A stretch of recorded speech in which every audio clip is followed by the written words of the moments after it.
జై శ్రీమన్నారాయణ. అస్మద్గురుభ్యో నమః. శ్రీమతే రామానుజాయ నమః. మంచి మాట విందామా? ఒక పేదవాడు రోజు ఒక గుడి దగ్గర ఒక కొలలుంటే ఆ కొలలలో పువ్వులని తీసుకొచ్చి అమ్ముకొని తన భార్య బిడ్డలు పోషించుకుంటూ ఉంటాడు. అలా పోషించుకుంటూ ఉంటే ఆ దారినే వెళ్తున్న రాజుగారు చూసి ఇక్కడ చాలా అందంగా ఉన్నాయి కొలంలో పువ్వులని చెప్పి అక్కడ తాను కాసేపు గడిపి మళ్ళా తన రాజ్యానికి వెళ్ళేవాడు. గుడి పక్కనే ఉంటాన అక్కడ జనులందరూ కూడా ఆలయంలోకి ఆ స్వామి పువ్వులే తీసుకొని వెళ్ళి సమర్పించేవాళ్ళు. ఇలా ఒకరోజు జరుగుతూ ఉంటుంది. రాజుగారికి ఇంటికి పోయిన కాడ నుంచి ఆ పువ్వులే కల్లోకొస్తూ ఉంటాయి. రాజుగారు చెప్తారు, "నాకక్కడ ఒక భవనం ఏర్పాటు చేయండి" అని.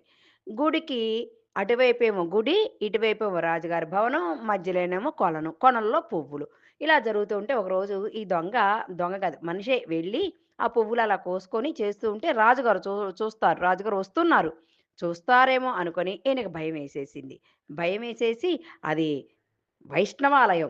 అక్కడ ఊట్రపుండ్ర ధారణ జరుగుతుంటది. నామాలు పెట్టుకున్నాడు. చేతికి పూసుకున్నాడు. అన్నీ పూసుకొని రాజుగారు ఏమైనా చేస్తాడని చెప్పి ఆ చెట్టు కాడ ఒక చెట్టు కింద కూర్చొని ఆ హరినామ స్మరణ చేస్తూ ఉంటాడు. హరినామ స్మరణ చేస్తూ ఉంటే రాజుగారు చూశారు. ఈయన ఎప్పుడు లేదే ఇవాళేంది కొత్తగా ఉంది. ఎవరో మునిగామాలా? అందుకనే ఎవరేమొచ్చినా గూడా పట్టించుకోకుండా, నేనొచ్చినా గూడా పట్టించుకోకుండా ఆయన ధ్యానంలో ఉన్నారు. ఆ నామస్మరణ చేస్తూ ఉన్నారు. ఈయన ఎవరో పెద్ద గురువుగారు కావచ్చు. ఈయన్ని కదిలించకండి అని చెప్పి భటులకి చెప్పి, వారు డబ్బులిస్తే తీసుకోరు గురువులు. వారికి ఆహ్, ధాన్యము, వజ్రాలు, వైడూర్యాలు ఇలాంటి సంపదలన్నీ మూటగట్టి అక్కడ పెట్టి రండి అని జెప్తాడు. అక్కడ పెట్టొచ్చిన తర్వాత ఈయన చిన్నగా ఎలికిడేమీ లేకపోయినా కళ్ళు తెరిచి చూశాడు. నామస్మరణ చేసుకుంటూనే కళ్ళు తెరిచాడు. తెరవంగాల్నే అసలకి తన ముందు ఎన్నో మూటలున్నాయంట. ఈ మూటలన్నీ తీసుకొని ఇంటికెళ్ళిపోయాడు. ఇంటికి పోగానే భార్య అంటది, "ఏంటివి? ఎలా వచ్చినియంటే" ఆయన అన్నీ చెప్పాడంట.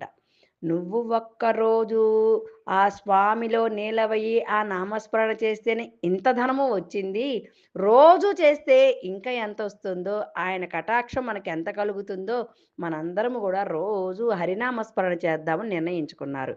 జై శ్రీమన్నారాయణ. మనందరం గూడా అలానే చేద్దాం.